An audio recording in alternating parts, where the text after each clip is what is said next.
The rain poured like judgment from an angry god, relentless and cold against my skin.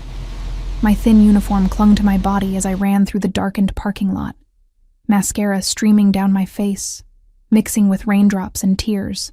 Thunder crashed overhead, an exclamation point to the disaster my evening had become. Keys, keys, keys, I muttered, digging frantically through my soaked purse. The contents were a jumbled mess, just like my life. 24 years old, waitressing at an upscale restaurant where the tips were decent, but the management was hell, and now stranded in a storm because I'd forgotten to pay my car insurance. They'd repossessed it while I was mid-shift, leaving nothing but an empty parking space and a notice stuck to the ground with chewing gum. My fingers touched metal, not my keys, but the emergency hairpin I always carried. Useless. I swallowed a sob as lightning illuminated the parking lot, revealing a sleek black car at the far end. An Aston Martin, the kind that cost more than I'd make in 10 years. The kind of car that screamed money, power, and everything I didn't have. It sat there in pristine silence, a beacon in the storm. Something about it pulled at me, whispered possibilities. I approached cautiously, peering through the windows, empty. And, miracle of miracles, unlocked.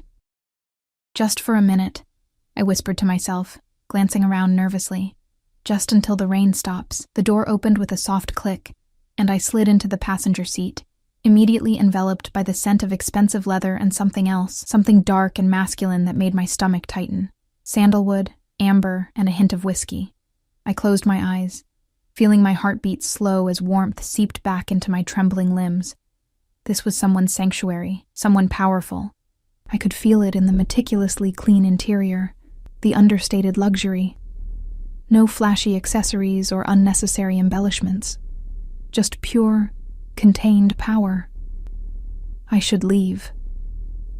Every instinct told me to get out of this car before its owner returned. But the rain hammered against the roof, and exhaustion weighed me down like concrete. I'd worked a double shift on 3 hours of sleep. My apartment was miles away, and I had no car, no ride, and no money for a cab. 5 minutes, I murmured, leaning my head back against the soft leather headrest. Just 5 minutes. Then I'll go. I didn't mean to close my eyes. I didn't mean to let my guard down, but the gentle purr of the ventilation system and the rhythmic patter of rain against the windows lulled me into a state of half-consciousness. In that moment of weakness, I didn't hear the driver's door open. I didn't sense his presence until the car dipped slightly with his weight, and a wave of that intoxicating scent, stronger now, mixed with rain and night air, washed over me. My eyes flew open. My heart stopped. He sat perfectly still, one hand on the steering wheel, the other holding a phone that glowed blue in the darkness. He wasn't looking at me yet, but I could feel the controlled tension in his body, the careful restraint of someone who had just found an intruder in their personal space. In the dim light, I could make out an expensive suit, charcoal gray, and perfectly tailored to broad shoulders. A gold watch glinted on his wrist, heavy and masculine. His profile was sharp, all angles and shadows, a straight nose, high cheekbones, and a jaw that could cut glass. Dark hair, slightly damp from the rain, swept back from his forehead. When he finally turned to face me, I felt the air leave my lungs. His eyes were the color of whiskey held up to firelight, amber and burning. They fixed on me with an intensity that pinned me to the seat. I couldn't move, couldn't breathe, couldn't think. "This," he said, his voice low and controlled with an accent I couldn't place, "is not an Uber." My mouth opened, but no sound came out. Up close, I could see the faint shadow of stubble along his jaw, the slight curl of his dark lashes, the perfect bow of his lips, now pressed into a thin line of displeasure. "I'm so sorry," I finally managed to whisper, my voice embarrassingly small. My car was repossessed, and the rain. I just needed shelter for a moment. "I'll go right now." I reached for the door handle, but his hand shot out, catching my wrist. His grip wasn't painful, but it was unyielding, like warm steel wrapped in velvet. His touch sent electric shocks up my arm, and I froze, trapped between fear and something else, something dangerous and unnamed. "You're soaking wet," he observed, his eyes traveling over my drenched uniform. A simple black dress now clinging to every curve of my body. I felt naked under his gaze, exposed in ways that had nothing to do with the thin, wet fabric. "I'm also getting your upholstery wet," I said, attempting a weak smile. "Another reason I should leave." He didn't smile back. Instead, his eyes narrowed slightly, assessing me with the cool calculation of someone who was used to sizing people up in seconds. I had the distinct impression I was being categorized, filed away in some mental system. His thumb moved almost imperceptibly against the inside of my wrist, where my pulse raced beneath his touch. "What's your name?" he asked. Not a request, a command. "Elise Parker." He nodded once, as if confirming something to himself. "Elise Parker, the waitress who brought me the Macallan 25, neat, 2 hours ago." My blood ran cold. He had been in the restaurant. I tried to recall serving him, but the evening had been a blur of faces and orders, and my own distraction after discovering my car was gone. "I didn't recognize you," I admitted. One corner of his mouth lifted in what might have been amusement. "Most people don't. It's by design." He still hadn't released my wrist, and I was becoming increasingly aware of his warmth, his proximity, the enclosed space we shared while rain drummed against the roof. Lightning flashed, illuminating his face for a split second, revealing something predatory in his gaze that made my stomach flip. "Mr. I prompted, suddenly desperate to put a name to this man who held me captive with nothing more than a touch and a look. "Russo," he said after a moment's hesitation. "Dominic Russo." The name hung in the air between us, heavy with unspoken meaning. It should have been just a name, 2 words, 7 letters. But something in his tone, in the way the syllables rolled off his tongue, suggested significance. Power. Warning. "Well, Mr. Russo," I said, trying to inject some confidence into my voice. "I apologize for the intrusion. If you could let go of my wrist, I'll get out of your car and let you get on with your evening." His eyes flickered to where his fingers encircled my wrist, as if he'd forgotten he was still holding me. Slowly, deliberately, he released me, but the phantom pressure of his touch lingered on my skin. "And go where, exactly?" he asked. "Back into the storm? Without a car? At this hour?" I glanced out the window. The rain had, if anything, intensified. The parking lot was now completely deserted except for his car and a black SUV parked nearby. The restaurant had closed for the night. Even the staff would be gone by now. "I'll figure something out," I said, more bravely than I felt. "I always do." The sound was non-committal, but his eyes never left mine. "The same way you figured out breaking into a stranger's car was a good idea?" Heat rushed to my cheeks. The door was unlocked. A fortunate circumstance for you. Less fortunate for others, perhaps. There was a subtle threat in his words, but also something else, a hint of amusement, maybe even intrigue. I couldn't read him. Couldn't get a handle on whether I was in danger or not. The rational part of my brain screamed that I should be terrified, but another part, a reckless, curious part, was fascinated by the man beside me. "Where do you live, Elise Parker?" he asked, breaking the tense silence. The question sent a chill down my spine. "I don't think I should tell you that." He laughed then, a rich, deep sound that transformed his face, softening the hard edges into something almost approachable. Almost. "Smart girl," he said, and the approval in his tone warmed me inexplicably. "You shouldn't tell strange men where you live, especially not men you find sitting in cars you've broken into." "I didn't break," I began, but stopped when I saw the amusement in his eyes. He was toying with me and I'd fallen for it. With a fluid movement that spoke of natural athleticism, he reached inside his jacket. I tensed, but he merely produced a sleek phone, different from the one he'd been holding when he entered the car. He pressed a button, and the glass partition separating the front seats from what I now realized was a much larger rear compartment slid down silently. "Anton," he said, not raising his voice but infusing it with unmistakable authority. "Miss Parker needs a ride home." Only then did I notice the broad-shouldered silhouette of a driver in the front seat. He hadn't been there when I'd gotten in, had he? A cold feeling washed over me. Had I been so desperate, so careless, that I hadn't even checked properly? "Yes, sir," came the immediate reply. No questions, no hesitation. "I don't need—" I started to protest, but Dominic cut me off with a single look. "You do. he said firmly, and I'm offering. The alternative is walking home in this weather, which I suspect would take you hours and result in pneumonia at best. He was right, and we both knew it. Still, something in me rebelled at the thought of accepting help from this stranger, no matter how expensive his car or how compelling his presence. Why would you help me? I asked, suspicious. I'm nobody to you. His eyes darkened, and for a moment, I glimpsed something dangerous lurking beneath the polished exterior. Perhaps I'm merely repaying the excellent service you provided earlier.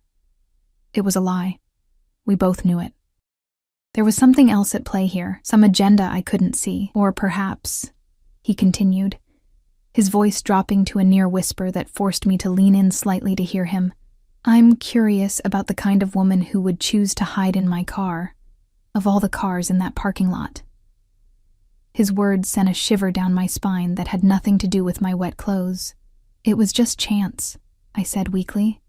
Your car was unlocked. I don't believe in chance, Elise Parker. The way he said my name, slowly, savoring each syllable, made it sound like a secret between us. Every choice has consequences. Every action creates ripples. The air between us seemed to thicken, charged with something I couldn't name. His proximity was intoxicating, confusing my senses and clouding my judgment. I needed to get away, to clear my head and put distance between myself and this man who radiated danger and temptation in equal measure. I'll accept the ride, I said finally, my voice steadier than I expected. Thank you. Something flickered in his eyes, satisfaction, perhaps. He nodded once, then pressed a button. The partition rose silently, giving us privacy once more. Your address? He asked. I hesitated, then gave it to him. He relayed it to the driver through what must have been an intercom system, then settled back in his seat, turning slightly to face me. Now, he said, his voice soft but commanding, tell me about your car. I shifted uncomfortably under his gaze, hyper-aware of my damp clothes and disheveled appearance. What about my car? Why was it repossessed? His question was direct, no cushioning, no pretense that it wasn't an invasive thing to ask a stranger. I missed payments, I admitted, feeling heat rise to my cheeks. 3 months' worth. I had to choose between insurance and rent. He nodded, as if this was exactly what he'd expected to hear. And the rent won. I can sleep in an apartment. I can't sleep in a car that's been towed away. A small smile played at the corners of his mouth. Practical. I appreciate practicality. The car moved silently through the rain-slicked streets, the world outside a blur of neon lights and shadows. I had no idea what time it was, but the city had that hollow emptiness that comes in the small hours, when even the most determined partygoers have surrendered to sleep. Do you always interrogate women you find in your car? I asked, trying to regain some control over the situation. Dominic's eyes glinted in the dim light. You're the first woman I've found in my car uninvited, so I have no precedent to follow. Lucky me, I murmured, looking down at my hands folded in my lap. Indeed, he replied, and something in his tone made me look up sharply. He was watching me with an intensity that was almost physical, as if he could see beneath my skin to the flutter of my pulse, the quickening of my breath. You're trembling, he observed. I'm cold. It wasn't entirely a lie. My wet clothes clung to my body, but the car was warm, and the real source of my trembling had nothing to do with temperature. Without a word, he shrugged off his suit jacket and held it out to me. The gesture was so unexpected that I stared at it for a moment before tentatively reaching out to take it. Our fingers brushed, and that same electric shock raced up my arm. The jacket was still warm from his body, and as I draped it over my shoulders, I was enveloped in his scent, that intoxicating blend of sandalwood, amber, and something uniquely him. It was heavy, expensive wool that probably cost more than my monthly rent, and far too large for me. I felt like a child playing dress-up, but also strangely protected, as if the jacket were armor against the world. Thank you, I said softly. He inclined his head slightly but said nothing, his eyes never leaving mine. The silence between us stretched, taut with unspoken questions and possibilities. Tell me about yourself, Elise Parker, he said finally, breaking the silence but not the tension. I laughed nervously. There's not much to tell. Everyone has a story. He settled back in his seat, one arm stretched along the back of the seat, fingers inches from my shoulder. "What's yours?" Maybe it was exhaustion, or the surreal quality of the night, or the way he looked at me, as if I were a puzzle he was determined to solve. But I found myself talking. I told him about growing up in a small town 2 states away, about the community college degree in business administration I'd earned through night classes while working full-time, about the string of jobs that never quite paid enough, and the dream of opening my own small cafe someday that seemed to slip further away with each passing month. He listened with unnerving focus, asking occasional questions that revealed how carefully he was paying attention. Where most people's eyes would glaze over, his remained sharp, assessing, cataloging every word. "And your family?" he asked. "Mom died when I was 16, cancer," I said, the words automatic after years of answering the same question. "Dad remarried a year later. We don't talk much." "Siblings?" I shook my head. "Only child." Something flickered in his eyes, understanding, perhaps, or recognition. "As am I," he said quietly. The admission felt strangely intimate, a small piece of himself offered in exchange for my story. It made me bold enough to ask, "And what's your story, Mr. Russo?" His smile was enigmatic. "Call me Dominic." "Dominic," I repeated, testing the name on my tongue. It suited him. Strong, classic, with a hint of something ancient and powerful. "My story is complicated," he said after a moment's consideration. "And not particularly suited for first meetings in borrowed cars. Is that what this is? A first meeting?" His eyes darkened. "Do you want it to be?" The question hung in the air between us, heavy with implication. I should say no. I should thank him for the ride and walk away when we reached my apartment. I should forget those amber eyes and the way they seemed to see right through me. But something reckless stirred inside me, a hunger for more than the careful, practical life I'd built for myself, a life that was falling apart despite all my caution. Before I could answer, the car slowed and came to a smooth stop. I glanced out the window and recognized my run-down apartment building, its brick facade worn and weathered, the front steps crumbling at the edges. "It appears we've arrived," Dominic said, his voice neutral. But I thought I detected a hint of disappointment. "Yes," I replied, suddenly reluctant to leave the warm cocoon of his car, his presence. "Thank you for the ride." I started to shrug off his jacket, but his hand on my arm stopped me. "Keep it," he said. "You can return it another time." Another time. The words sent a thrill through me that I tried to suppress. "I don't know when I'll see you again, don't you?" His smile was knowing, confident. "I dine at Bellissimo every Friday evening at 8, table 15. The implication was clear. If I wanted to see him again, I knew where to find him. The ball was in my court, or at least, that's what he wanted me to believe. Something told me that Dominic Russo was not a man who left anything to chance. I nodded, not quite trusting my voice. I reached for the door handle, but before I could open it, Anton appeared outside, opening the door and holding an umbrella over the space between the car and my building entrance. "Good night, Elise," Dominic said, his voice low and intimate. "Good night, Dominic." I stepped out of the car, clutching his jacket around me against the chill of the early morning air. Anton escorted me to the door of my building, silent and efficient, then melted back into the night without a word. I didn't look back as I climbed the stairs to my third-floor apartment, though I could feel the weight of Dominic's gaze following me until I disappeared from view.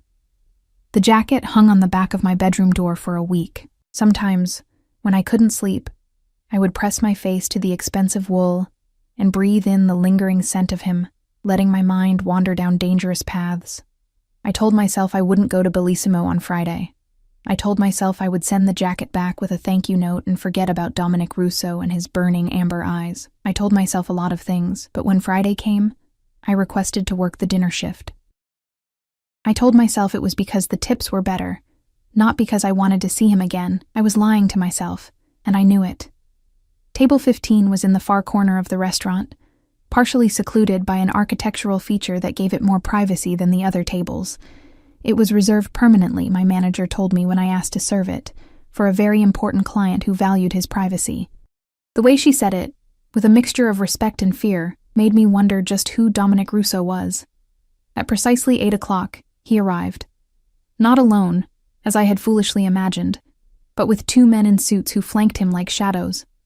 They scanned the restaurant with watchful eyes before one of them nodded, and only then did Dominic enter. He wore a different suit tonight, midnight blue, impeccably tailored to his powerful frame. He moved with the fluid grace of a predator, commanding attention without seeking it. Conversations hushed as he passed, heads turned subtly to watch him, and then quickly away, as if afraid to be caught staring.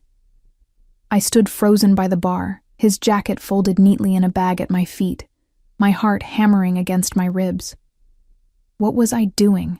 This man was clearly someone important, someone powerful, someone far out of my league. The past week of fantasies suddenly seemed childish and naive. But then he saw me, and something in his expression shifted. The cool mask of indifference melted into recognition, into pleasure. He changed course, heading directly toward me, and the world narrowed to just the 2 of us. "Elise," he said, my name a caress on his lips. "You're here." I swallowed hard. "I work here, remember?" A smile played at the corners of his mouth. "Indeed." "And my jacket?" I bent down to retrieve the bag, our fingers brushing as I handed it to him. The same electric current ran between us, and I wondered if he felt it too. "Thank you again," I said, hating how breathy my voice sounded, "for the ride, and for lending me this. It was my pleasure."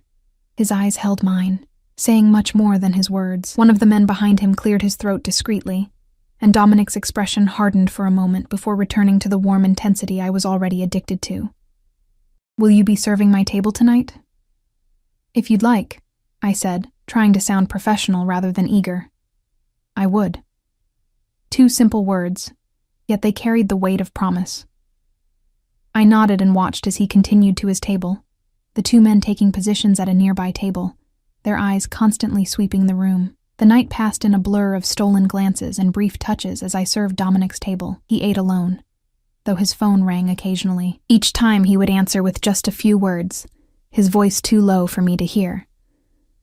Once, he spoke in what sounded like Italian, the language flowing from his tongue with native fluency. As the restaurant began to empty, his presence became more commanding, as if the space was adjusting to accommodate him rather than the other way around.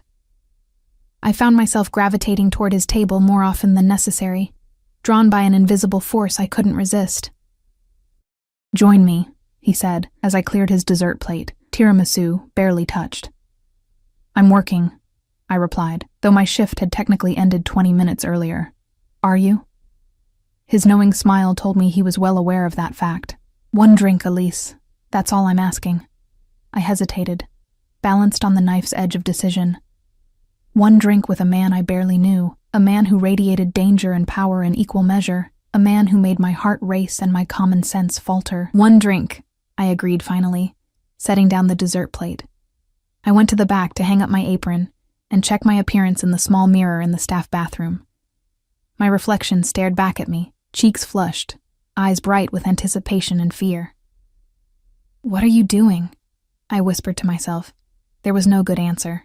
When I returned, Dominic had dismissed everyone, the other waitstaff, the busboys, even his own men, with what must have been a generous tip, judging by their eager compliance. The restaurant was now empty except for us and the kitchen staff, who were far enough away that their clattering and conversation created only a distant backdrop. He stood as I approached, pulling out a chair for me with old-world courtesy. A glass of amber liquid, whiskey I guessed, waited for me. "Macallan 25, he said, noting my glance. "I thought you might like to taste what you've been serving." I sat down, hyper-aware of his proximity as he took his seat beside me, rather than across the table. The whiskey burned pleasantly as I sipped it, warming me from the inside out. "Tell me something, Elise," he said, his voice low and intimate. "Why did you come tonight?" The question caught me off guard. I could have lied, could have said I was just returning his jacket, but something in those amber eyes demanded honesty. "I wanted to see you again," I admitted, the whiskey making me bold. "I don't know why. I don't know anything about you." "What would you like to know?"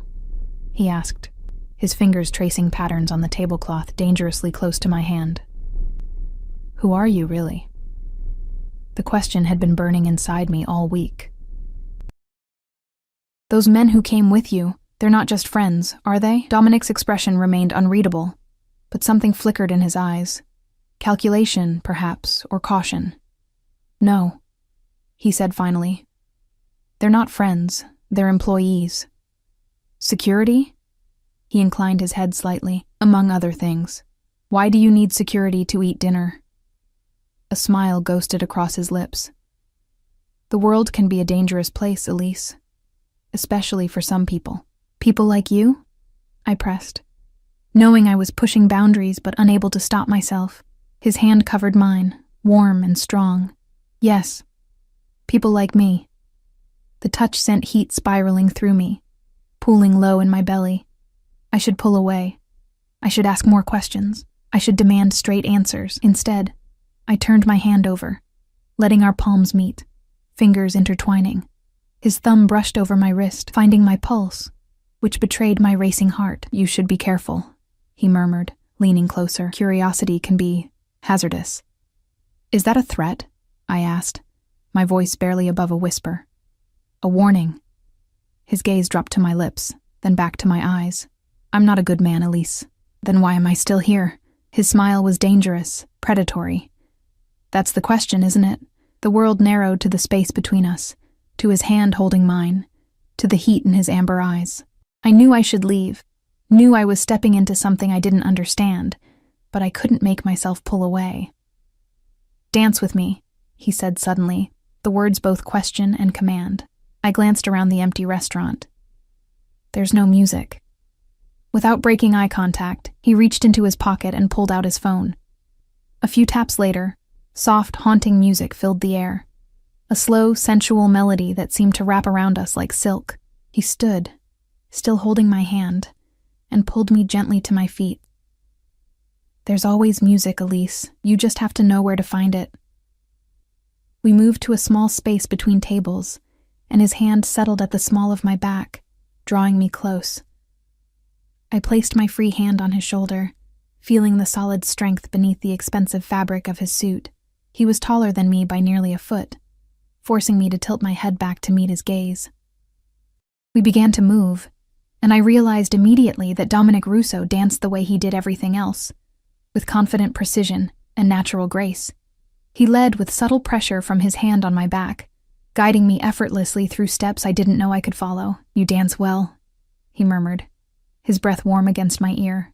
I'm following your lead, I admitted. His hand tightened slightly at my waist. Smart girl. The song changed to something slower, more intimate, and Dominic drew me closer until my body was pressed against his. I could feel the steady beat of his heart, smell that intoxicating scent that had lingered on his jacket all week, sense the controlled power in his movements. What are we doing, Dominic? I whispered, my cheek against his chest. His hand moved up my back, fingers splaying across my shoulder blades. Dancing, Elise. You know that's not what I mean. He pulled back slightly to look at me, his expression serious.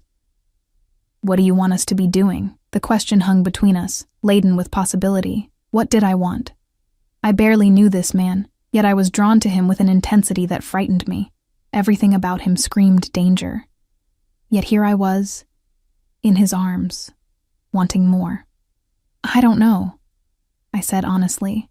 I don't know anything about you, except that you're probably dangerous and definitely out of my league. A shadow of a smile crossed his face. Perceptive, on both counts. His hand came up to cup my cheek, his thumb brushing across my bottom lip. But you're still here. My breath caught in my throat. I'm still here. Why? It was my turn to be questioned, to be analyzed under that amber gaze. Because when I'm with you, I feel alive. Like I've been sleepwalking through my life, and you woke me up. Something flickered in his eyes, surprise perhaps, or recognition. His hand slid from my cheek to the nape of my neck, fingers tangling in my hair. Dangerous indeed, he murmured. And then he was kissing me. His lips were firm and confident, claiming mine with a possessiveness that sent heat spiraling through me. The kiss deepened, his tongue teasing the seam of my lips until I opened for him with a soft sigh. He tasted of expensive whiskey and forbidden promises, and I melted against him, my arms winding around his neck. One kiss became many, each more intense than the last. His hands mapped my body through the thin fabric of my uniform, leaving trails of fire in their wake. I moaned into his mouth as his fingers found the zip at the back of my dress, slowly lowering it inch by inch. "Not here," I gasped, pulling away slightly. The restaurant might be empty, but the kitchen staff was still nearby, and the windows faced the street. Dominic's eyes were dark with desire, his breathing as uneven as mine. "My car is outside." It wasn't a question, but I nodded anyway. He pressed one more searing kiss to my lips, then stepped back, taking my hand in his. I hurriedly zipped my dress back up with my free hand, suddenly self-conscious under his hungry gaze. He led me through the restaurant and out the back door, where the sleek Aston Martin waited, engine running, a different driver than Anton behind the wheel. The man got out immediately as we approached, avoiding eye contact with me as he opened the rear door. Dominic helped me inside, then slid in next to me. The door closed with a soft thud, sealing us into our private world. The privacy partition was already up, giving us complete seclusion. "Where are we going?" I asked, suddenly nervous despite the desire still coursing through my veins. "My place," he said, watching my reaction carefully. "Unless you'd prefer yours?" The thought of taking Dominic Russo to my tiny, run-down apartment with its second-hand furniture and leaky faucets was laughable. "Yours," I agreed, trying to sound more confident than I felt. He nodded once, then pressed a button to communicate with the driver. "Home, Marco." The car pulled away from the curb, gliding silently through the nighttime streets. Dominic turned to me, his eyes reflecting the passing streetlights. "Having second thoughts? Should I be?" I countered. His smile was slow and predatory, probably. "Are you going to give me a reason?" Instead of answering, he reached for me, pulling me onto his lap so that I straddled him, my dress riding up my thighs. His hands settled on my waist, thumbs tracing circles on my hip bones through the fabric. "I could give you several," he murmured, leaning up to press hot kisses along the column of my throat. "But right now, all I want to do is this." His mouth found mine again, and rational thought fled. I surrendered to the sensation of his hands on my body, his lips against mine, the hard evidence of his desire pressing against me through his expensive suit pants. Time lost meaning as we kissed, touched, explored, the car's movement adding another layer of sensuality to each caress. When the car finally stopped, I was breathless and disheveled, my lips swollen from his kisses, my body humming with need. Dominic looked equally affected, his hair mussed from my fingers, his eyes dark with barely controlled desire. "We're here," he said, his voice rough. I glanced out the window and gasped. We were in front of a towering high-rise, its glass and steel facade gleaming in the moonlight. It was in the most exclusive part of the city, where penthouse apartments sold for millions, and ordinary people like me only passed through on our way to somewhere else. The driver opened the door and Dominic helped me out, keeping his hand at the small of my back, as he guided me through the marble lobby. The night doorman nodded respectfully, his eyes carefully averted from my rumpled appearance. "Good evening, Mr. Russo." "Evening, James." The exchange was brief, professional, but I didn't miss the subtle note of deference in the doorman's voice. We crossed to a private elevator that opened with the scan of Dominic's fingerprint. Once inside, he pressed the button for the penthouse, the only button on the panel. As the elevator began its ascent, Dominic turned to me, backing me against the mirrored wall. "Last chance to change your mind," he murmured, his eyes searching mine. In answer, I pulled him down to me, kissing him with all the pent-up desire that had been building since that rainy night in his car. He groaned against my mouth, his hands gripping my hips hard enough to bruise as he pressed me against the cool mirror. The elevator chimed softly as we reached the penthouse, but Dominic didn't break the kiss. Instead, he lifted me, and I instinctively wrapped my legs around his waist as he carried me into his home. I caught only glimpses of sleek, minimalist luxury, leather and chrome, glass and dark wood, before we were in his bedroom. He laid me down on a massive bed with sheets so soft they felt like liquid against my skin. Dominic stood at the foot of the bed, watching me with hungry eyes as he slowly removed his tie, then unbuttoned his shirt to reveal a chest sculpted by regular workouts, marred by several scars that only enhanced his dangerous appeal. "You're beautiful," I whispered, propping myself up on my elbows to watch him. "I was just thinking the same about you," he replied, his voice low and rough with desire. He joined me on the bed, his weight pressing me into the mattress as his mouth found mine again. His hands made quick work of my dress, sliding it down my body until I lay beneath him in just my underwear, simple black cotton that suddenly seemed woefully inadequate. But the hunger in his eyes as he looked at me made me feel beautiful, desired, powerful in a way I'd never experienced before. "Are you sure?"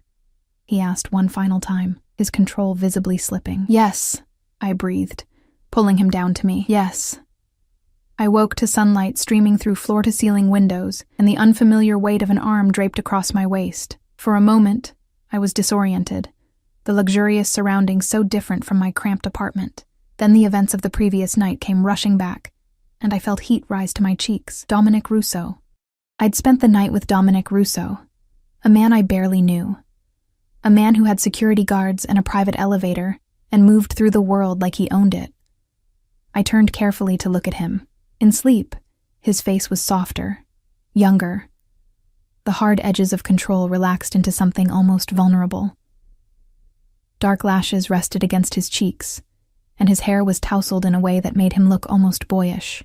One of the scars I'd noticed last night ran from his collarbone down across his left pectoral, a thin, white line that looked like it had been made by a knife. There were others, too. A puckered mark on his right shoulder that could only have been from a bullet. A jagged line along his ribs. What kind of businessman came by scars like these? As if sensing my scrutiny, Dominic's eyes opened, instantly alert. The vulnerability vanished, replaced by that now familiar intensity. "Good morning," he said, his voice husky with sleep. "Morning," I replied, suddenly self-conscious of my nakedness, of the intimacy we'd shared, of the questions swirling in my mind. He reached up to tuck a strand of hair behind my ear, his touch gentle. "What are you thinking?" "That I don't know who you are," I said honestly. "Not really." Something shuddered in his eyes, but he didn't look away. "No, you don't." "Are you going to tell me?" He was silent for a long moment, his fingers tracing patterns on my bare shoulder. "What do you want to know?"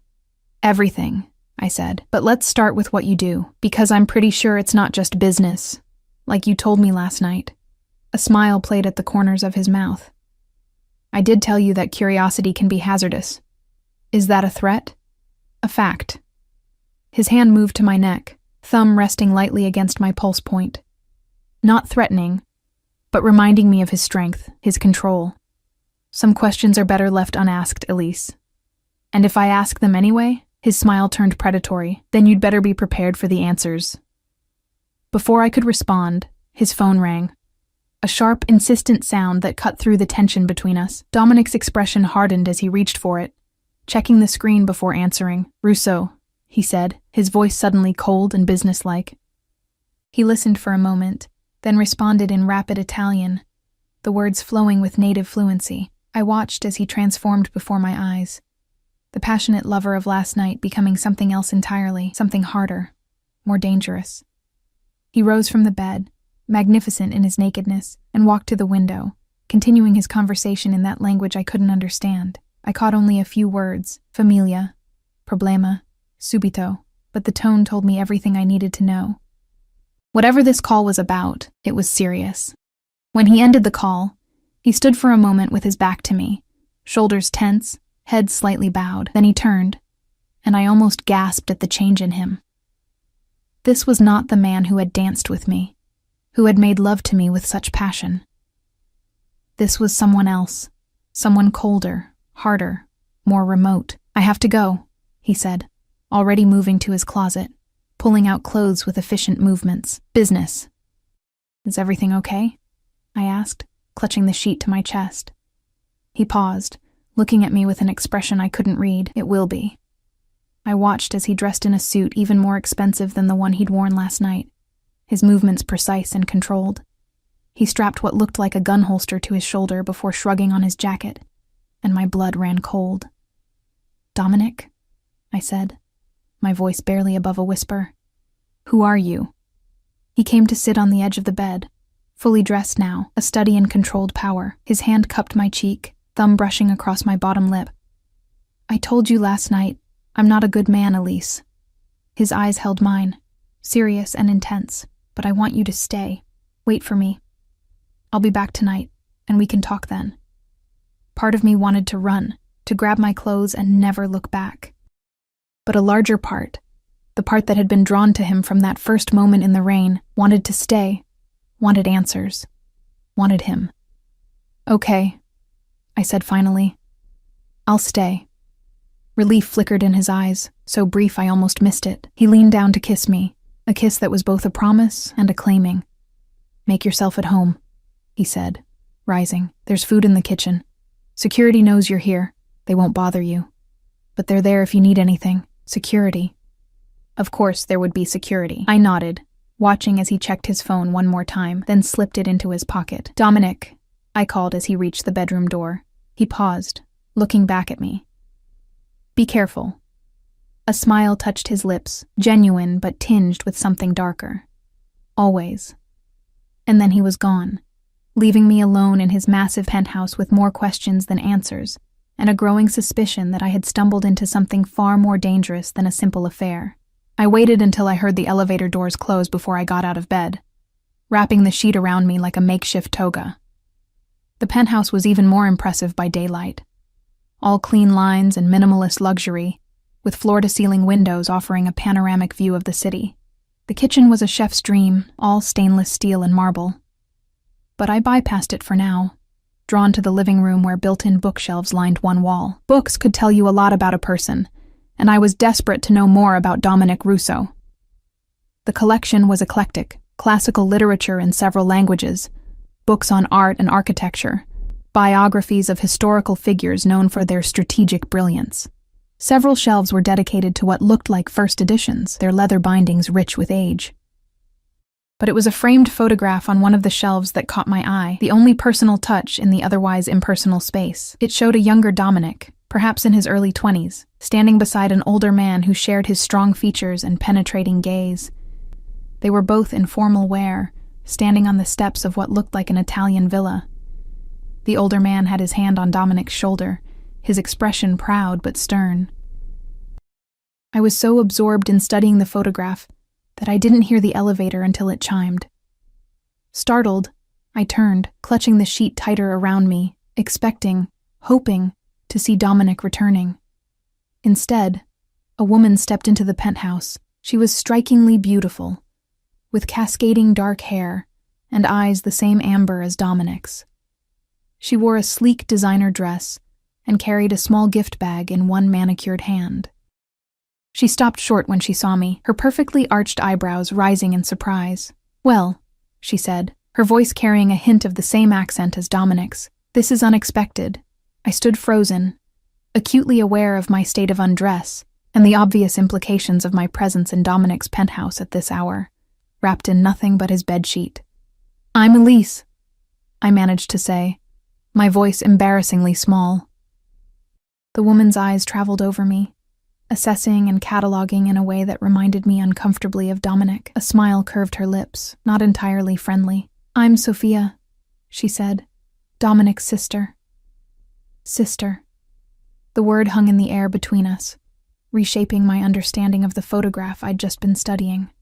The older man must be their father. The family resemblance was striking. "Dominic didn't mention you," I said, immediately regretting how accusatory it sounded. Sophia's smile widened, becoming more genuine. "I'm not surprised. My brother isn't known for sharing personal details." She moved further into the apartment, with the easy familiarity of someone who had been there many times before, especially not with his guests. The slight pause before guests told me exactly what she thought of my presence here. Heat crept up my neck, staining my cheeks. "He asked me to wait for him," I said, feeling the need to justify my presence, to make it clear I hadn't just been a one-night stand. Sophia set the gift bag on the sleek coffee table and regarded me with curious eyes. "Did he now?" How interesting. Before I could respond, she glanced at her watch, a delicate gold thing that probably cost more than 6 months of my rent. I can't stay. I just dropped by to leave a birthday gift for our father. The party is tonight. She tilted her head, studying me. But now I'm wondering if my brother will be bringing a +1. The implication that Dominic might bring me to a family gathering sent a flutter of panic through me. I don't think— No need to be nervous, Sophia interrupted, her smile now openly amused. Though I'd suggest wearing something other than Egyptian cotton, no matter how well it suits you. I clutched the sheet tighter around me, mortification making it hard to meet her gaze. I'll keep that in mind. Sophia moved toward the elevator, then paused, turning back to me with a more serious expression. A word of advice, Elise? My brother is complicated.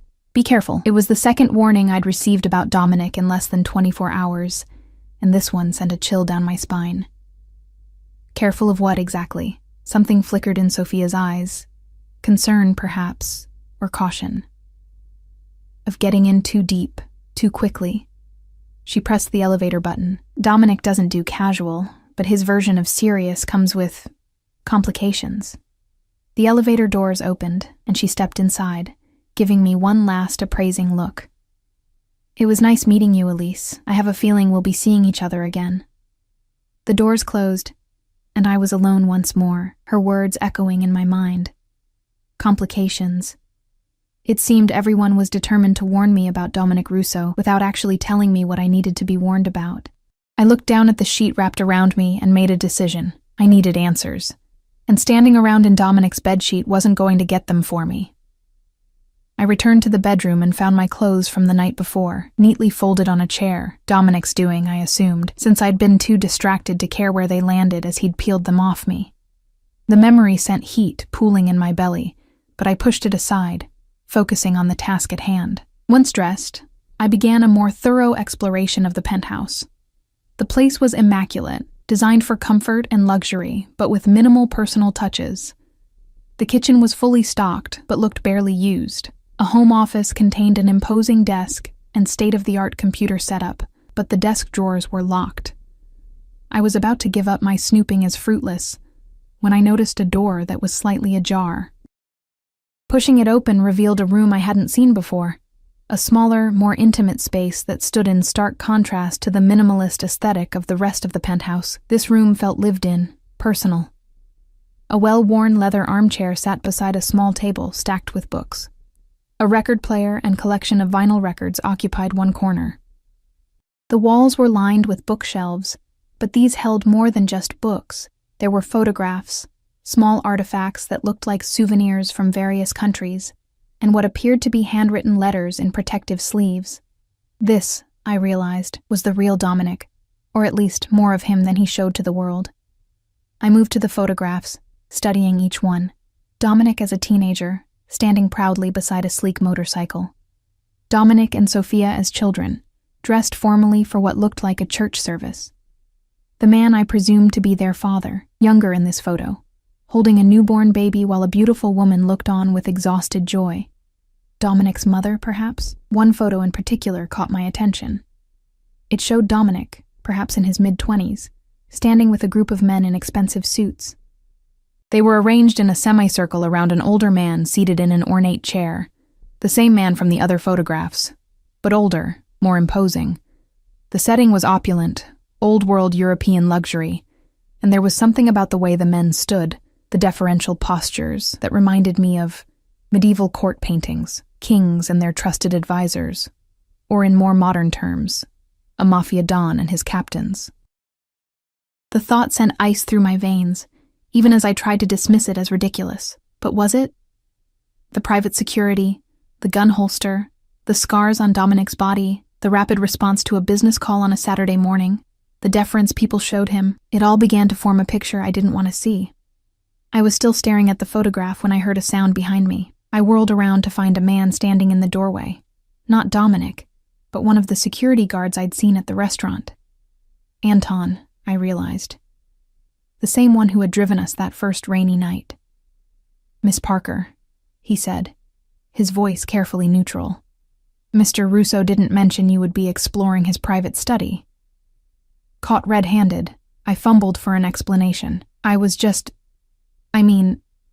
door was open, and Anton's expression remained impassive. Perhaps you would be more comfortable in the main living area. May I get you something to eat or drink? It wasn't a suggestion, despite the polite phrasing. I set the photograph back on the shelf, my cheeks burning with embarrassment and a touch of fear. Yes, of course, I'm sorry. I didn't realize this was off limits. Mr. Russo values his privacy, Anton said, stepping aside to let me pass. He closed the study door firmly behind us, then escorted me to the kitchen. Coffee? Tea? Perhaps something stronger. Coffee would be great, I said, settling onto one of the high stools at the kitchen island, trying to appear more composed than I felt. Thank you.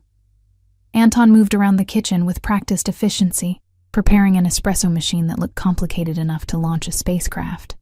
Did you sleep well? He asked, the question perfectly polite but loaded with meaning. Yes, thank you, I replied, equally polite. Then, because I couldn't help myself, I added, Anton, how long have you worked for Dominic? He glanced at me, his expression giving nothing away. 10 years. That's a long time. You must know him well. A ghost of a smile touched his lips. I know enough.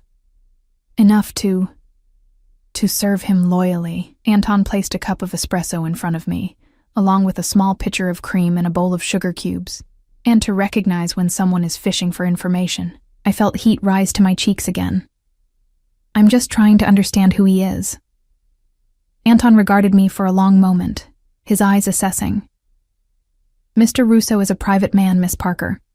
If he wishes you to know more about him, he will tell you himself. I sipped my espresso, rich, dark, and perfect, and considered my options. Direct questioning clearly wasn't going to work, but perhaps a different approach might. The woman who was just here, I said casually. Sophia. She mentioned a birthday party for their father tonight. Anton's expression didn't change, but something in his posture tightened. Did she? Yes. She seemed to think Dominic might bring me as his +1. I stirred a sugar cube into my espresso, watching Anton carefully. Would that be unusual?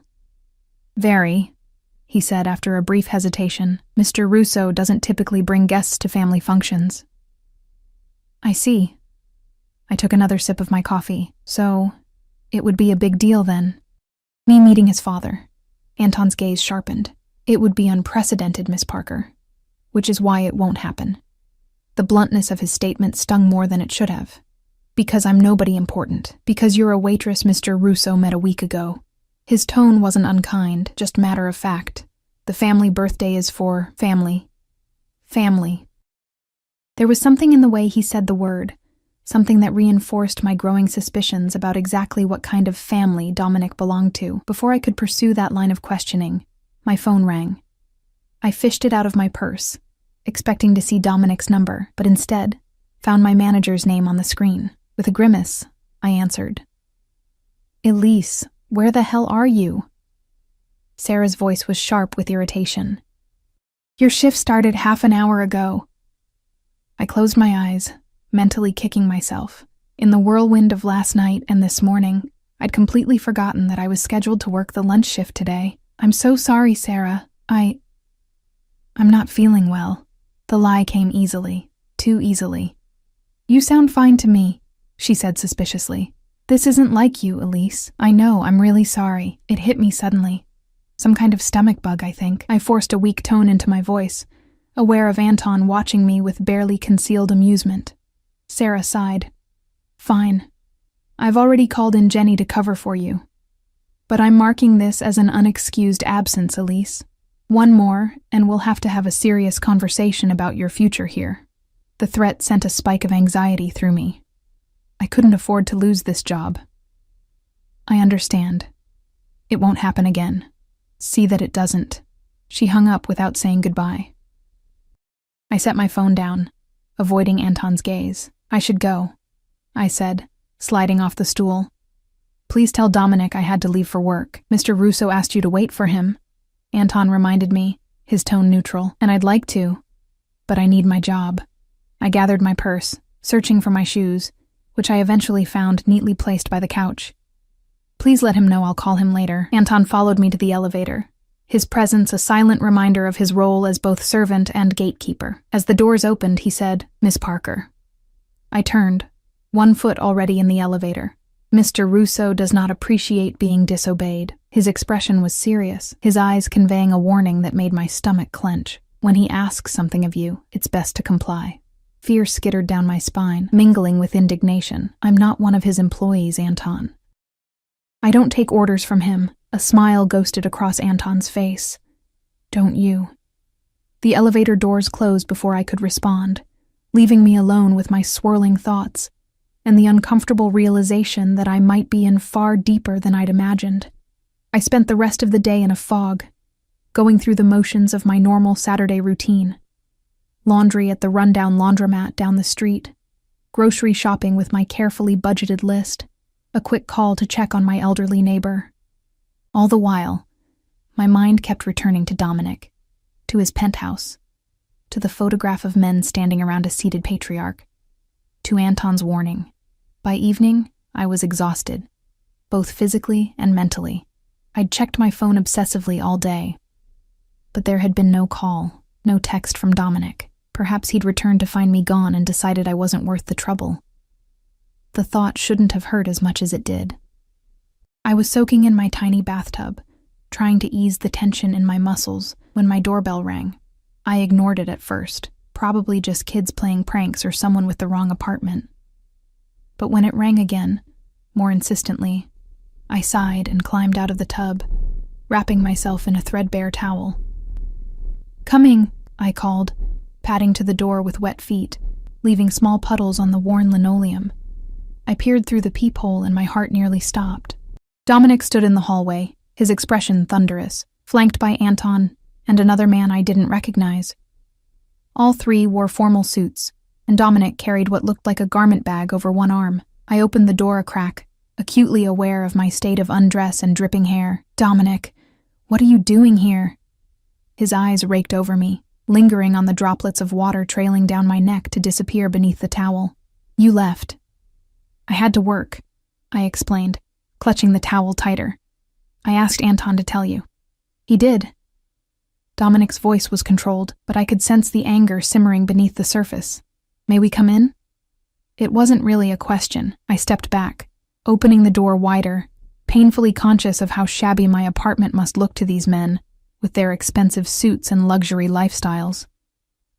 Dominic entered first, his presence immediately making my small living room seem even smaller. Anton and the other man followed, taking positions near the door like sentinels. "I need to get dressed," I said, fighting the urge to apologize for my apartment, for my poverty, for everything that made me so different from Dominic's world. "No." The single word stopped me in my tracks. Dominic held up the garment bag. "You'll wear this." "What? Why?" I looked from the bag to his face, confusion warring with indignation. "Where are we going?" "To my father's birthday celebration." His tone made it clear this was not open for discussion. "You have 30 minutes to shower, fix your hair, and get ready. Anton will assist you if needed." I stared at him, disbelief giving way to anger. "Excuse me? You can't just show up at my apartment and start giving orders. I never agreed to go to any party." Dominic stepped closer, his heightened presence intimidating in the confined space of my apartment. "You agreed to wait for me, Elise. Instead, you left. You went through my private study without permission, and now you're refusing a simple request to accompany me to an important family event." His voice dropped lower, more dangerous. "I'm beginning to think you don't understand how this works." "How what works?" I demanded, my voice rising despite my best efforts to stay calm. "What exactly is this, Dominic? Because from where I'm standing, it looks like you think you own me after one night together." A muscle ticked in his jaw, and his eyes darkened to molten amber. "I don't own you, Elise, not yet. But make no mistake, when I want something, I get it. And right now, I want you by my side tonight." The possessiveness in his tone sent a confusing mix of fear and desire coursing through me. This was not the charming, controlled man who had danced with me in an empty restaurant. This was someone else, someone used to command, to obedience, Someone dangerous. I took a deep breath, trying to organize my thoughts. Why me? Why tonight? Your sister said you never bring anyone to family functions. Something flickered in his eyes, surprise, perhaps, that I had spoken to Sophia. My sister talks too much. She was just being friendly, I said defensively. Sophia is never just anything. He set the garment bag on my couch and closed the distance between us, one hand coming up to cup my cheek. His touch was gentle, at odds with the intensity in his eyes. Tonight is important, Elise. I want you there. Please. The please caught me off guard. It was the first time he'd asked rather than commanded, and it disarmed me more effectively than all his intimidation tactics. Why is it important for me to be there? I pressed, not quite ready to surrender. His thumb stroked my cheekbone, leaving a trail of fire in its wake. Because I want my father to meet the woman carrying his grandchild. The world tilted beneath my feet. What are you talking about? Dominic's eyes never left mine, watching every nuance of my expression. You're pregnant, Elise, with my child. That's impossible, I whispered, my voice barely audible even in the quiet apartment. We were together once, last night. Dominic's expression remained unreadable. Once is all it takes, but how would you even know? I don't know. My mind raced, trying to calculate days and dates. My period was due next week. There were no symptoms, no signs, nothing to indicate a pregnancy. There's no way you could know. A small enigmatic smile touched his lips. I know. I stepped back, needing distance from his overwhelming presence, from the certainty in his voice that shook me to my core. You're lying. You're trying to manipulate me into going with you tonight. His eyes hardened. I don't lie, Elise. Not to you. Then you're mistaken, I insisted, my voice rising with panic. It's too soon to know. Not for my doctor. He reached into his jacket pocket and pulled out a small envelope, holding it out to me. Your blood work from this morning. I stared at the envelope, not reaching for it. What are you talking about? I didn't have any blood work done. You did. While you were sleeping. His tone was matter of fact, as if having blood drawn from a sleeping woman without her consent was perfectly normal. Standard procedure for all my guests. The casual violation sent a wave of nausea through me, followed quickly by rage. You had no right. That's assault. It's illegal. Many things I do are illegal, Elise. His honesty was more frightening than any threat could have been. But I take care of what's mine, and now that includes you and our child. Our child? The words hung in the air between us. Impossible, yet terrifyingly plausible. I'd been on birth control, but I'd missed a pill 2 days before our night together. A simple oversight in the chaos of my car being repossessed and working double shifts. Could that have been enough? This is crazy, I said, wrapping my arms around my middle, suddenly feeling vulnerable in just a towel. Even if it were true, and I'm not saying it is, you can't just make decisions for me. You can't control me. I can protect you, he countered, his expression softening slightly. Both of you. From what? I demanded, frustration building. What exactly are you so afraid of, Dominic? What danger am I supposedly in? He was silent for a long moment, his eyes searching mine. Then, with a sigh that seemed to carry the weight of his world, he said, My father is Vittorio Russo, head of the Russo crime family for the past 30 years. The confirmation of my suspicions should have terrified me, but instead, it brought a strange sense of relief. Finally, the truth. You're in the Mafia. I'm next in line to lead the family business, he corrected, as if the distinction mattered. My father is retiring after tonight's celebration. By midnight, I will be taking his place. The implications were staggering. The man before me, the man I'd slept with, the man who claimed I was carrying his child, was about to become one of the most powerful criminal figures in the city, possibly the country. And you think this is something I want to be part of? I asked, my voice surprisingly steady given the storm of emotions raging inside me. You think I want to raise a child in that world? I think you have no choice, Dominic said, his tone gentler than his words. If you are carrying my child, and you are, then you are already part of my world. The only question is whether you'll accept my protection willingly or force me to impose it. That sounds like a threat. It's a reality. He moved closer again, his presence overwhelming in the small space. My enemies would see you and our child as leverage against me. I won't allow that to happen. So what? I'm supposed to just, what, move into your penthouse?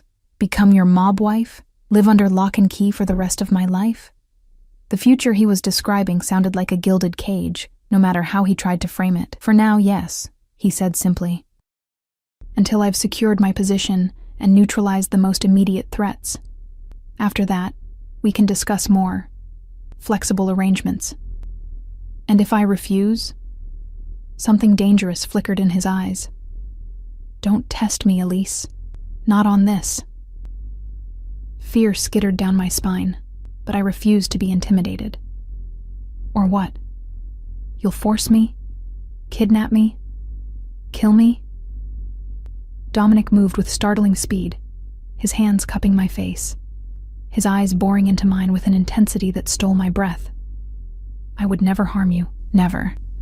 But don't mistake my restraint for weakness. When it comes to protecting what's mine, there are no limits to what I will do.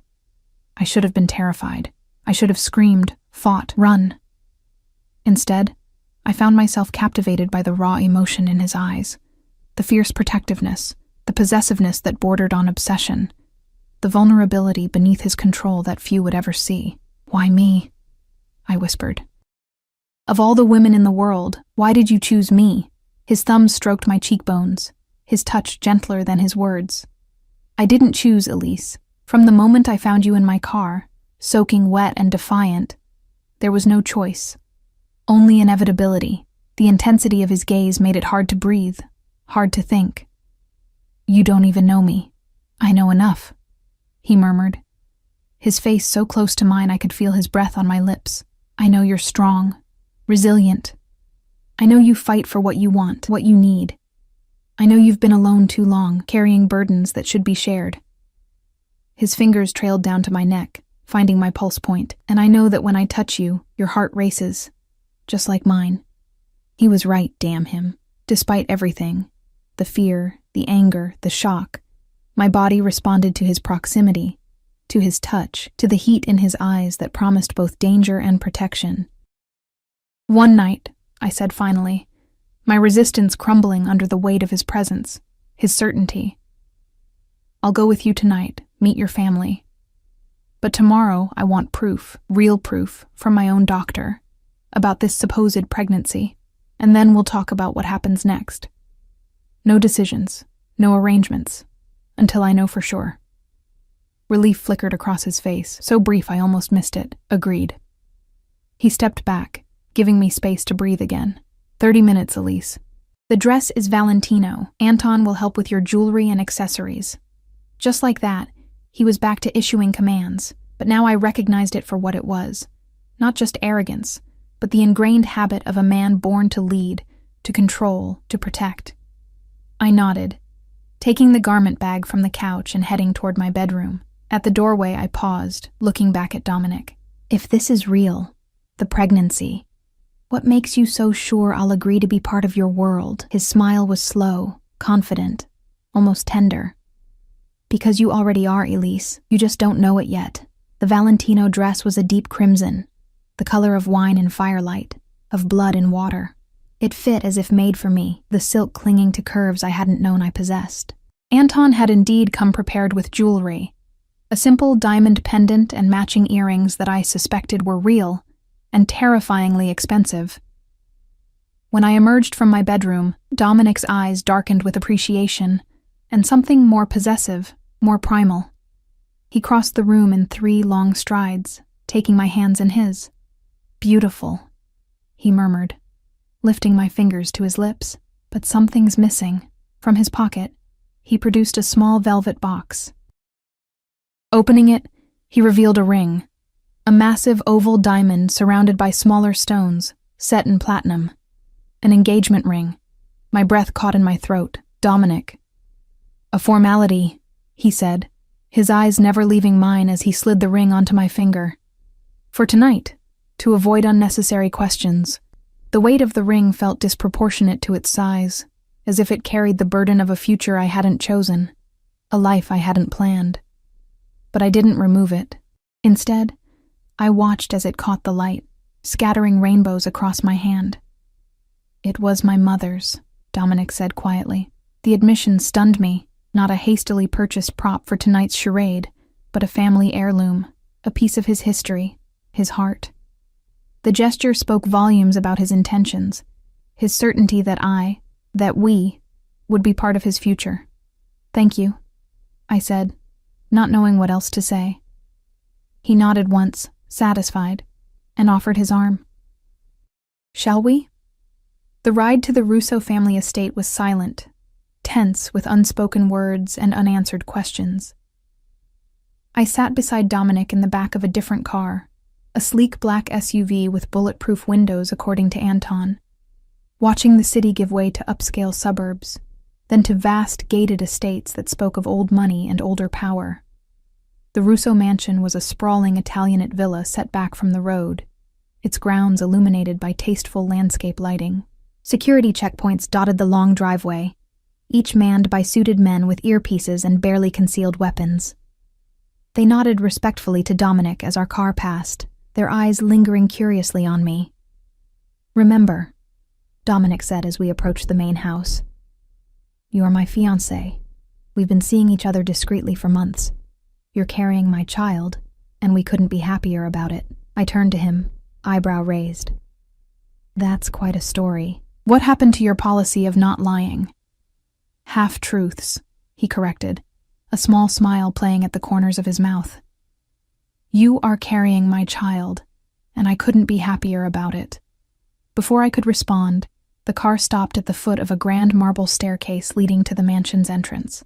A valet opened Dominic's door, and he stepped out, coming around to my side to help me. His hand at the small of my back was both supportive and possessive as we climbed the stairs. The doors opened as we approached, revealing a butler in formal attire. "Mr. Russo," he greeted, bowing slightly. "And Miss Parker," Dominic supplied. "My fiancé." The butler's composure slipped for just a moment, his eyes widening slightly before he regained his professional demeanor. "Of course, sir. Miss Parker, the family is gathered in the main salon." We followed him through a grand foyer, past priceless artwork and antiques that spoke of generations of wealth and power. The house was palatial, intimidating in its opulence, yet there was a warmth to it that surprised me. Family photographs on side tables, fresh flowers arranged in vases, the scent of home-cooked Italian food wafting from somewhere deep in the house. As we approached the salon, I could hear voices, animated conversation, laughter, the clink of glasses. Dominic squeezed my hand, a gesture of reassurance that I found oddly comforting despite everything. "Ready?" he murmured. I nodded, not trusting my voice, and we stepped into the room. Conversation halted as heads turned toward us. The salon was filled with people, men in expensive suits, women in designer dresses, a few children playing in one corner under the watchful eyes of what appeared to be nannies. At the center of it all, seated in a high-backed chair that could have passed for a throne, was the man from the photographs, Vittorio Russo, patriarch of the Russo crime family. He was older than in the pictures I'd seen, his once dark hair now silver, but his eyes, the same amber as Dominic's, were sharp and alert. He wore his age and his power with the ease of a man who had earned both, his expression impassive as he watched our entrance. Beside him stood Sophia, resplendent in a midnight blue gown, her eyebrows raised in surprise, or perhaps challenge, at my presence on Dominic's arm. "Father," Dominic said, leading me forward to stand before Vittorio, "I'd like to introduce you to Elise Parker, my fiancée, and the mother of your future grandchild." A collective gasp rippled through the room, followed by excited whispers and speculative glances. Vittorio remained silent, his gaze traveling from Dominic to me, then down to the ring on my finger, his late wife's ring, I now realized. "Fiancé," he repeated, his accent thicker than Dominic's, his voice carrying the weight of authority that came from decades at the helm of a criminal empire. "This is unexpected.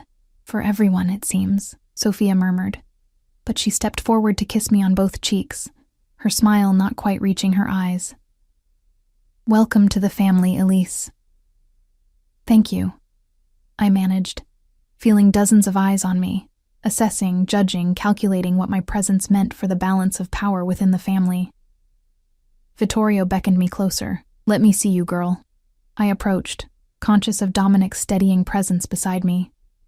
Vittorio took my hand, examining the ring, then looked up at my face with those penetrating amber eyes. "You are afraid," he observed, "but not of me.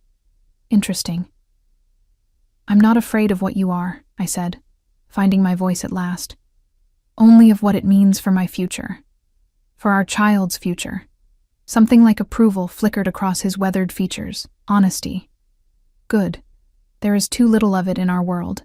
He glanced at Dominic. "You chose well, my son. She has spirit." "I know," Dominic replied, his hand finding the small of my back again, warm and reassuring. Vittorio turned his attention back to me. "My son tells me you carry my grandchild, the next generation of Russo blood." His hand, gnarled with age but still strong, came to rest on my still flat stomach. A blessing. A future for our family. The gesture was intimate, presumptuous, yet strangely moving. This powerful, dangerous man already saw my unborn child, if there even was one, as his legacy, his immortality. "I will protect you," Vittorio said, his voice low enough that only Dominic and I could hear. "Both of you, as will Dominic. The Russo family takes care of its own." "Thank you," I said, not knowing what else to say. He nodded once, then released my hand, turning to address the gathered family members. "Tonight, we celebrate not one transition, but two. My retirement, and the announcement of a new Russo generation to come." Cheers erupted. Glasses were raised, and suddenly we were surrounded by well-wishers, family members eager to meet Dominic's mysterious fiancée and congratulate us on the pregnancy. Through it all, Dominic kept me close, his arm around my waist, his presence a shield against the overwhelming tide of strangers and their expectations. Hours later, after dinner and dancing and the formal ceremony transferring leadership from father to son, Dominic led me to a quiet balcony overlooking the estate's gardens.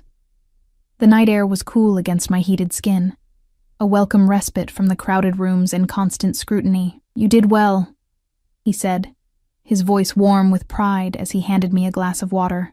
No alcohol, I noted, because of the baby he was so certain existed. Did I have a choice? I leaned against the stone balustrade, looking out over the immaculate grounds. Security personnel patrolled the perimeter, their dark forms barely visible in the shadows. "Your family is intense." Dominic chuckled, the sound low and intimate in the quiet night. "That's one word for them. Scary is another," I admitted. "They won't hurt you, Elise." His hand covered mine on the balustrade, warm and strong. "No one will. As long as you're with me." I turned to face him, really looking at him in the moonlight. He was devastatingly handsome in his formal wear, power and danger wrapped in civilized clothing. But I was beginning to see beyond that. To the man who had danced with me in an empty restaurant, who had given me his mother's ring, who looked at me as if I were the answer to a question he'd been asking his whole life. "And if I'm not carrying your child?" I asked, the question that had been haunting me all evening. "What then?" His expression remained unchanged. "You are." "But if I'm not," I pressed. "If this was all a misunderstanding or a manipulation to get me here tonight, what happens tomorrow when we find out the truth?" Dominic stepped closer, one hand coming up to cup my cheek. "The truth, Elise, is that from the moment I found you in my car, you were meant to be mine. Child or no child, that hasn't changed. You can't just claim people, Dominic. Life doesn't work that way." "My life does." His thumb traced my bottom lip, sending shivers down my spine despite my best efforts to remain unmoved. "But if it makes you feel better, I'll make you a promise. Tomorrow we'll go to your doctor, and if you're not pregnant, you'll be free to walk away. No consequences, no pursuit. A clean break." The offer was unexpected, tempting. A way out, back to my normal life, away from this dangerous world of power and secrets. But even as he made the promise, I knew it was empty. Whether through fate or manipulation or sheer force of will, Dominic Russo had already claimed me, and some traitorous part of me welcomed it. "And if I am pregnant?" I asked, voice barely above a whisper, His eyes darkened, possessive and tender at once. Then you'll be my wife, the mother of my heir, protected and cherished for the rest of your life. No more struggling, no more fighting alone. Everything I have, everything I am, will be devoted to keeping you and our child safe. It was a seductive vision: security, protection, belonging, things I'd been lacking since my mother died, and my father retreated into his new family, but it came with a price I wasn't sure I was willing to pay. I don't love you, Dominic, I said softly. I barely know you. Love can grow, he replied, confident as ever. And you know the most important thing about me already, that I will move heaven and earth to protect what's mine. Before I could respond, the balcony doors opened, and Sophia appeared, her expression serious. Dominic, father wants to speak with you, alone. Dominic tensed, then nodded. I'll be right there. He turned back to me, pressing a kiss to my forehead. Wait here. I won't be long. I watched him leave with Sophia, their heads bent close together in conversation, and felt a chill that had nothing to do with the night air. Whatever life Dominic was offering me, it would always include moments like this: secretive conversations, unspoken dangers, the knowledge that the man I was tied to lived by different rules than the rest of the world. Left alone on the balcony, I gazed up at the stars, one hand resting absently on my stomach. Was there really a life growing inside me? A tiny being that was half me, half Dominic? The thought was terrifying and exhilarating in equal measure. I didn't love Dominic Russo, but I couldn't deny the pull between us, the connection that had formed so quickly and burned so intensely. And if I was pregnant, there you are. I turned to find an elderly woman standing in the doorway, elegant in a simple black dress, her silver hair swept into a classic chignon. She moved toward me with a grace that belied her age, her smile warm and genuine. You must be Elise, she said, taking my hands in hers. I'm Rosa, Vittorio's sister, Dominic's aunt. It's nice to meet you, I said, surprised by the genuine welcome in her eyes when so many others had regarded me with suspicion or calculation. My nephew is quite taken with you, Rosa said, patting my hand. I haven't seen him look at anyone the way he looks at you since, well, ever. I didn't know how to respond to that, so I simply smiled, hoping it didn't look as uncertain as I felt. Rosa's gaze dropped to my stomach, then back to my face. A baby. Such a blessing. And perfect timing, with Dominic taking over the family. Perfect timing, I echoed, the words hollow on my tongue. Had it been perfect timing, or had it been engineered somehow by a man who seemed to control every aspect of his world? As if reading my thoughts, Rosa's expression softened. You're wondering if this was all part of some plan, aren't you? If Dominic somehow orchestrated everything, from your meeting to the pregnancy. I flushed, embarrassed to be so transparent. The thought had crossed my mind. Rosa laughed, a warm, rich sound that reminded me of Dominic's rare, genuine laughs. My dear, Dominic is many things. Brilliant, driven, sometimes ruthless, but even he can't control fate to that degree. She squeezed my hands. Some things are simply meant to be. Do you really believe that? I asked, longing to believe in something beyond Dominic's machinations and my own poor choices. I do. Her eyes, the same amber as Dominic's and Vittorio's, held mine. I've lived long enough to see how the universe works. Sometimes it brings together exactly the right people at exactly the right moment, for reasons we may not understand until much later. There was something comforting about her certainty, her acceptance of forces beyond human control. I'm afraid, I admitted, the words escaping before I could stop them.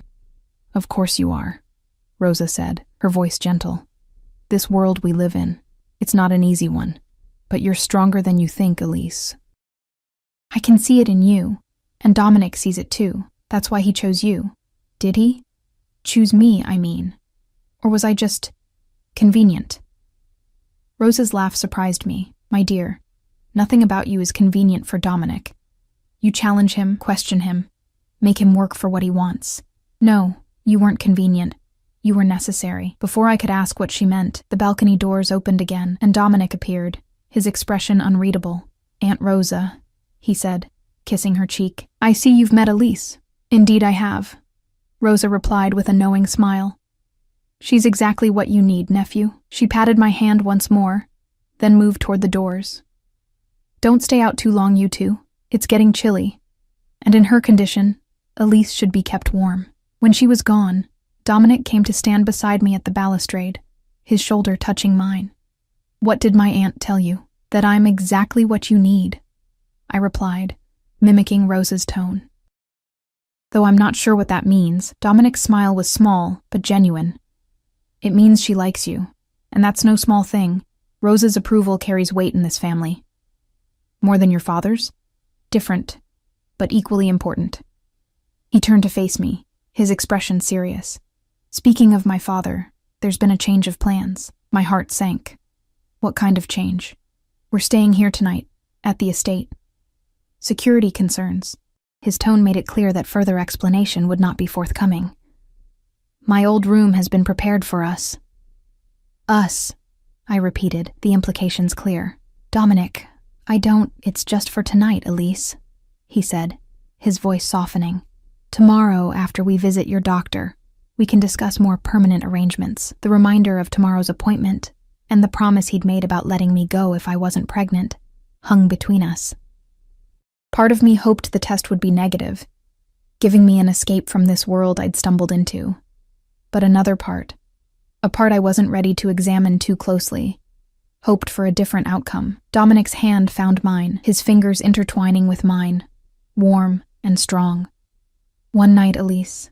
That's all I'm asking for now. I looked up at him, this dangerous, complicated man who had upended my world in the span of a week, who claimed to know I was carrying his child before I knew myself, who offered protection, security, belonging, everything I'd been lacking for so long. One night, I agreed, squeezing his hand. And tomorrow we find out the truth. His smile was slow, confident, as if he already knew what tomorrow would bring. And perhaps he did. Perhaps he'd known from the moment I'd sought shelter from the rain in his car that our fates were intertwined, our futures bound together by forces beyond our control or by his own implacable will.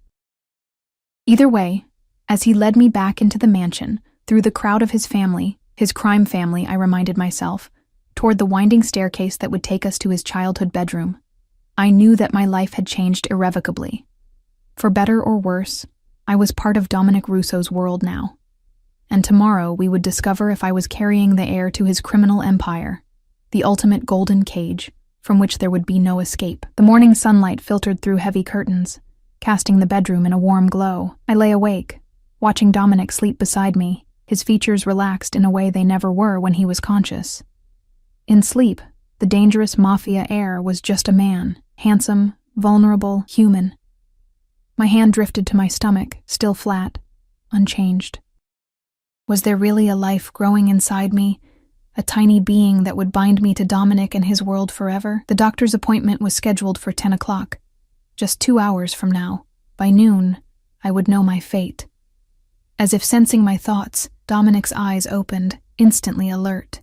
He reached for me, pulling me against his chest, his heartbeat strong and steady beneath my ear.